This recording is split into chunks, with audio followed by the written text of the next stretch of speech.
And let's start with the biggest story of the day, and that is the news that DeWanna Bonner is no longer with the Indiana Fever. It was reported last night that DeWanna Bonner had no intentions on returning to the Indiana Fever, and then the news broke today that the Indiana Fever had indeed waived DeWanna Bonner. It's official. Dana Bonner has been waived by the Indiana Fever, and the silence from the league is deafening.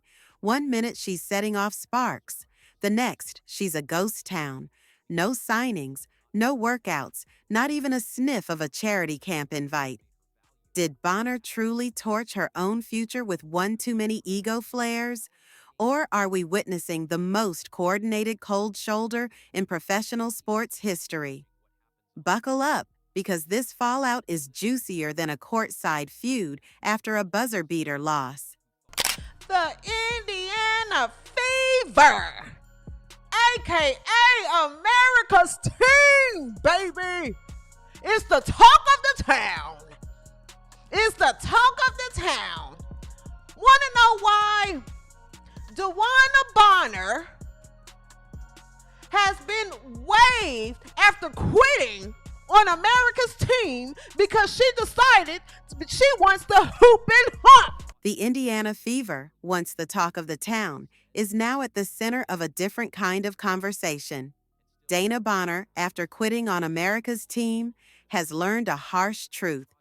The WNBA doesn't forget, and it certainly doesn't forgive. She didn't just burn a bridge, she set it ablaze with a slow-motion strut, as if filming a sneaker commercial.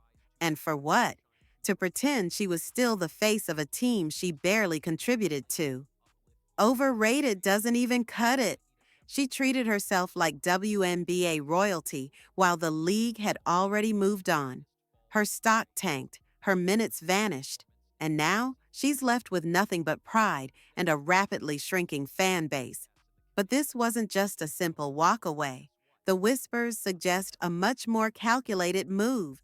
Many are convinced the fix was in all along. Bonner knew deep down she didn't want to be in Indiana. The Phoenix Mercury might not have had the immediate cash, but perhaps the plan was to secure her salary elsewhere and then force a move. The timing, just 14 games into the season, makes this theory even more compelling. It hints at a deeper strategy, a premeditated exit designed to land her exactly where she wanted to be. Steph, did you even, sorry. Do you have any parting message for DeWanna or anything? Like that, you've coached her before the season, obviously. Yeah, I mean, first and foremost, obviously we're disappointed that things didn't work out. I love DB. I mean, DB is somebody that I have so much respect for. She's a Hall of Famer. And while I'm disappointed, I always, first and foremost, want her to be happy. And so I'm thankful for the time that we've had, and certainly, want her to be happy and wish her the best, and turning right now our focus to our team and what we can do to continue to get better. The locker room isn't just a place for sneakers and Gatorade. It's where trust is built, where teams are forged. And Bonner, well, she might as well have walked in wearing a neon sign that screamed "Division for Hire." She stirred the pot like she was auditioning for a reality TV villain arc. 1 minute, it's about team unity. The next, players are side-eyeing each other like someone voted them off the island. It's not just tension. It's a subtle, manipulative influence that turns teammates into question marks. She plants doubt like a gardener of drama. One whispered complaint here, one passive-aggressive jab there. You can't bring someone into a locker room who thinks being a team player means acting like a guest star on her own show. This isn't the Bonner Hour. This is pro basketball, and cohesion matters more than cold shoulders and post-game vanishing acts. The fix was in, bruh. I'm convinced the fix has been in this whole time, bruh. I'm sitting thinking about it. I'm sitting back thinking about it. I'm like, nah. DeWanna Bonner knew damn well she didn't want to come to Indiana. She knew she didn't want to be there. She knew she didn't want to be there. I think the fix was in. The Phoenix Mercury didn't have the bread to pay her. She said, I'm going to get the bag elsewhere, and then I'm going to force my way out to where within the first half of the season before All-Star, Alyssa Thomas, I'm going to be on your team. I think the fix has been in. I think the Phoenix Mercury knew this. And then there's Caitlin Clark. Clark's arrival has shifted the entire culture, bringing record-breaking ratings. Yet, suddenly, it seems some veteran players and coaches can't handle not being the headline anymore. While Clark navigates her early career, showing up and giving her all, Bonner is reportedly being perceived as a chaotic energy drink in human form. Young players don't need inspiration from someone who treats commitment like an option. They need support and someone who doesn't vanish faster than her shot percentage under pressure. And it's not just her. She's subtly recruiting allies, the kind who start echoing her complaints, mimicking her attitude, and questioning coaching decisions with a smug little shrug. Suddenly, it's not one rogue agent, it's a ripple effect of unrest, like a group project gone nuclear. So DeWanna Bonner responded. She responded to leaving the Indiana Fever, and at least she didn't go out there and call out the Fever or anything. At least she didn't do that, I guess. But she has, in fact, spoken about leaving the Indiana Fever. And look, at the end of the day, she didn't want to be there. She didn't want to be there. And if you're either with us or you're against us, and clearly you're now against us. And she's gonna walk to the Phoenix Mercury. This entire saga is a cautionary tale. Bonner's narrative is quickly becoming the story of the player who mistook self-importance for impact, the veteran who thought tenure outranked teamwork. She became a walking plot twist that no team wanted in their locker room, turning veteran leadership into a walking HR issue. It's not even about talent anymore. It's about trust, and she cashed all of hers in for a handful of pettiness and a seat at a table that simply doesn't exist. Once a cornerstone, now a caution flag. Once a leader, now a red flag with fancy sneakers. Because talent without loyalty is just a ticking time bomb waiting to detonate mid-season, and nobody wants to be the team left cleaning up the debris. And she scammed Indiana. Caitlin Clark is in a slump. Caitlin Clark, a.k.a. White Jesus, a.k.a. Jesus Clark, is in a slump. But guess what, Jesus? Guess what, Jesus? We're still riding with you, baby, and we're not giving up on you. Indiana Fever gets rid of one and adds another. Here's where it gets truly interesting. Those personal reasons that were cited, many believe it was a smokescreen, a cover-up for something far more deliberate. The timeline suggests Dana Bonner actually requested a trade. Now, trade requests are common, but if she requested a trade, that shifts the narrative away from simply quitting. The prevailing theory is that her salary was so exorbitant that no team could find the right combination of value and matching players to make a trade work. With only 14 games into the season, there wasn't enough of a sample size of her effectiveness to justify the cost. So the interesting part of all this was the personal reason stuff was a smokescreen. It was a cover-up. The timeline behind all this was DeWanna Bonner actually requested a trade. So trade requests are common. Well, if she requested a trade from me, that takes her out of the quitting portion. I think what happened is her salary was so exorbitant that they could not find the right combo of value in the teams that could match the players to make those numbers match. And it only being, 14 games into the season, there's not a lot of sample size of effectiveness, and I think it made the player evaluation. Let's talk math, because Bonner clearly missed that class. You don't subtract commitment, divide unity, and expect to multiply wins. The league isn't just watching what happens on the court. They're clocking who lifts the team up. Right now, all they're seeing is someone who thought betrayal would earn her leverage. Instead, she got benched by the universe itself. Yet, the audacity lingers. Bonner walking around like her phone's just on silent, like the league's interest is stuck in a spam folder. Girl, they saw the receipts. They saw the attitude, the absence, the iced-out teammates. They saw her make everything about her and then act shocked when nobody wanted to join the rerun. It's not the silence that's loud, it's the why behind it. So DeWanna Bonner pulls one of the weakest moves in sports history and quits on the Indiana Fever, not even halfway through this season, man. Your ass couldn't hit the fucking side of a barn and was stinking it up every game, and you're mad about a starting spot or some bullshit? Completely lost all respect for your punk ass, man. And now your preferred destination is the Phoenix Mercury and the Dream. Oh, what? So you can go back with Alyssa Thomas and Scissor?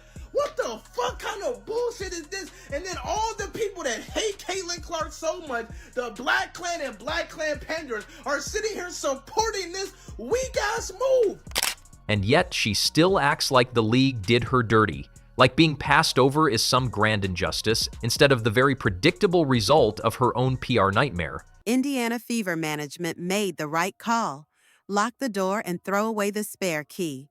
She had her shot, and she chose herself over the squad. Pretending there's a path back now is just delusion in disguise. Letting her return would send the worst possible message that you can divide the team, undermine the mission, and still get a pat on the back. Spoiler alert, not this time. Not with Caitlin Clark out here catching elbows and still showing up. Bonner wanted to be the headline, but now she's just the fine print. Meanwhile, other teams are watching this implosion like a masterclass in what not to do if you want to lead. If you want to lead, you show up. If you want loyalty, you give it. If you want to come back, maybe don't ghost your own team when the spotlight shifts. Dana Bonner pulled one of the weakest moves in sports history, quitting on the Indiana Fever not even halfway through the season. Your ass couldn't hit the broadside of a barn and was stinking it up every game, and you're mad about a starting spot? Completely lost all respect for that punk ass. And now her preferred destination is the Phoenix Mercury? To go back with Alyssa Thomas and Scissor? What kind of is this? And then you have all the people who hate Caitlin Clark so much, the Black Clan and Black Clan Penders, sitting there supporting this weak-ass move. Yet, she still acts like the league did her dirty, like being passed over is some grand injustice instead of the very predictable result of her own PR nightmare.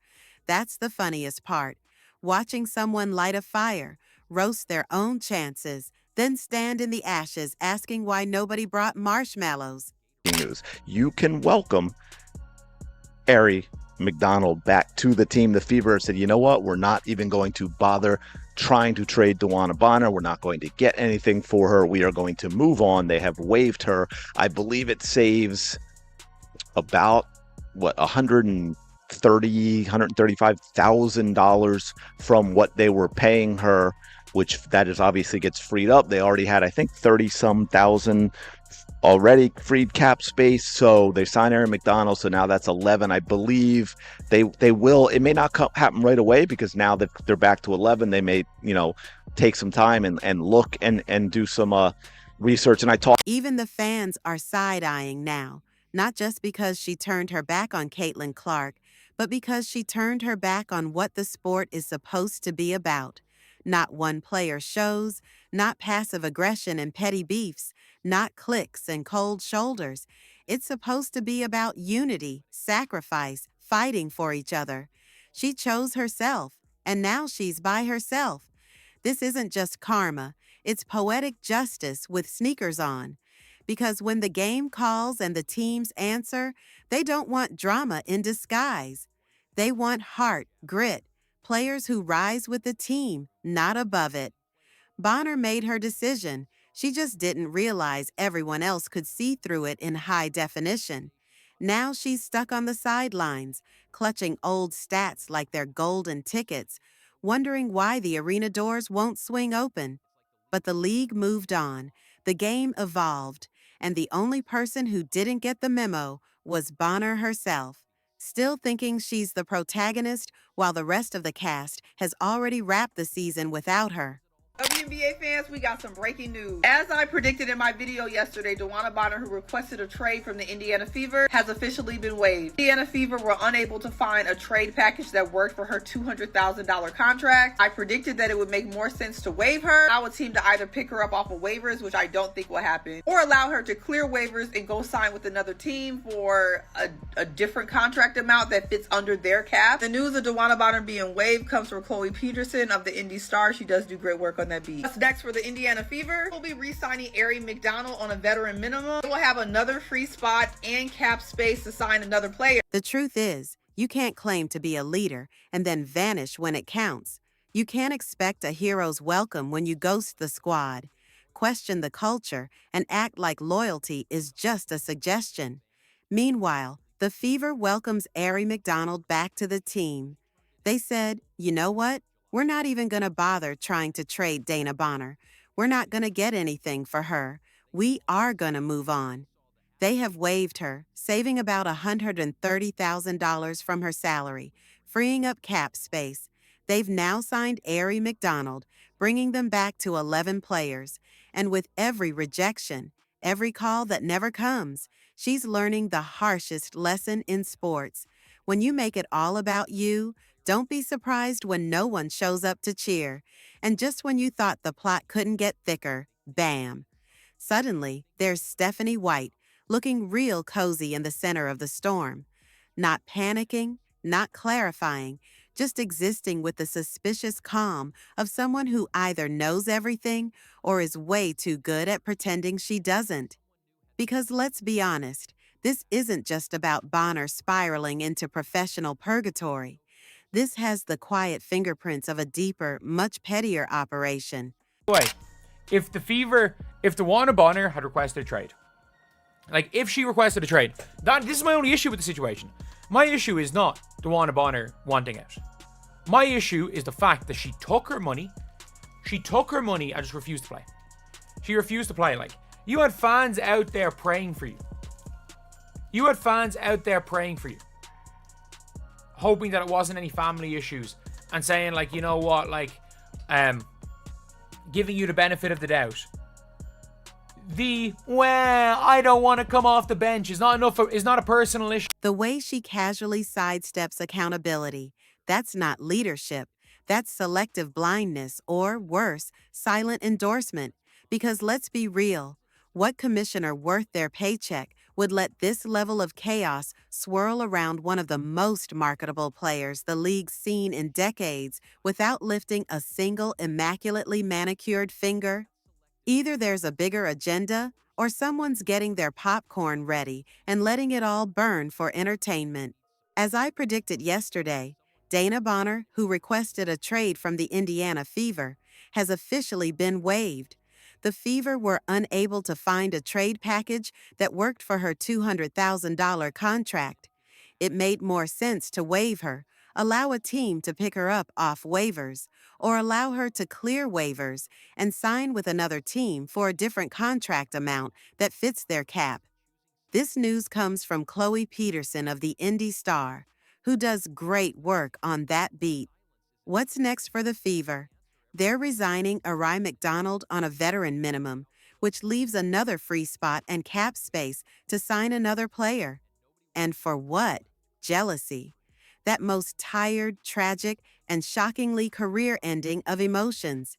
You'd think with this many women at the top, the playbook would be smarter. But nope, it's not ambition we're watching. It's a vendetta in a pantsuit. Do you kind of detail? I think she talked about how it didn't exactly go how she wanted in that. What exactly that entailed for you guys and her? Yeah, I mean, obviously, DeWanna's a Hall of Famer, future Hall of Famer, one of the best that's ever played our game. We were really excited when she decided to come here in the off season. I mean, so was everybody, to be fair. So was everybody. And I do think that was a sign that was made more of a, look, see who we can get. Caitlin Clark shows up, shifts the culture, brings in record-breaking ratings, and suddenly she's got a target on her back the size of the Barclays Center. Meanwhile, veteran players and coaches are out here self-destructing on public display because they can't handle not being the headline anymore. We're witnessing it in real time. full-grown professionals blowing up their own legacies because someone younger, shinier, and more talented walked into the room.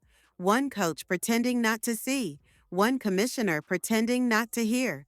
A league full of players either caught in the crossfire or busy choosing sides based on high school cafeteria logic.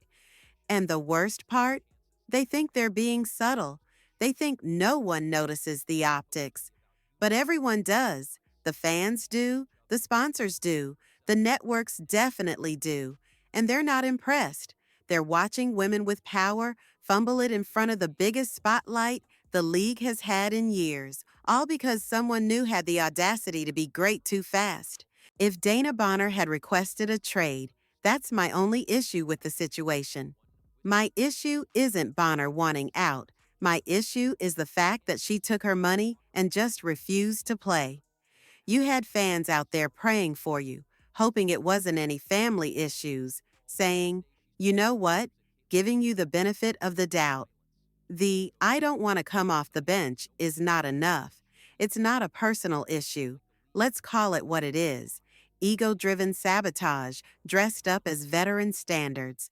As if elbowing someone midair is just tough love. As if denying touches, isolating teammates, and running passive-aggressive interviews is somehow leadership. It's not mentorship. It's not strategy. It's a tantrum in sneakers, cheered on by a few people in power who seem more invested in gatekeeping than growth. Stephanie White, for all her experience, should know better. She's not new to this. She's had a front row seat to every phase of this league. But instead of using that influence to build something better, she's letting cliques and politics shape the narrative. But here's the thing. Silence is an answer too. And the answer everyone's hearing is loud and clear. Some players are protected and some aren't. And if you rise too quickly or shine too brightly, prepare to be clipped by the same system that claims to uplift you. At this rate, the WNBA might need a separate awards night just for career casualties. Most dramatic downfall, fastest fall from grace, best supporting performance in a jealousy-fueled implosion. She talked about how it didn't exactly go how she wanted. Well, of course it didn't. Dana's a Hall of Famer, one of the best that's ever played our game. We were really excited when she decided to come here in the off-season. I mean, so was everybody, to be fair. And I do think that that was a signing that was made more of a look-see, who we can get, because these aren't just bad choices. They're full-blown kamikaze missions. So, yeah, someone better start keeping count, because at this rate, it's going to be an entire chapter in the WNBA's history titled, How Petty Jealousy Tanked Half the League. Coaches who forgot they were supposed to lead. Executives who forgot they were supposed to protect. Veterans who forgot they were supposed to pass the torch, not set it on fire. And the saddest part? This isn't a mystery. This isn't some complex conspiracy. It's painfully obvious. Everyone sees it. The fans are calling it out. The analysts are whispering it. The numbers don't lie. But still, here we are, watching another potential legend get slow roasted for the crime of being too good, too fast. Stephanie White might think she's playing 4D chess, and the commissioner might think she's above the drama. But guess what? When the dust settles, people remember. They remember who stood up. They remember who vanished. They remember who fostered unity and who fostered ego. So far, the scoreboard isn't looking too good for the folks in power. Keep watching, keep counting, because the pettiness parade isn't over yet. It's just getting warmed up.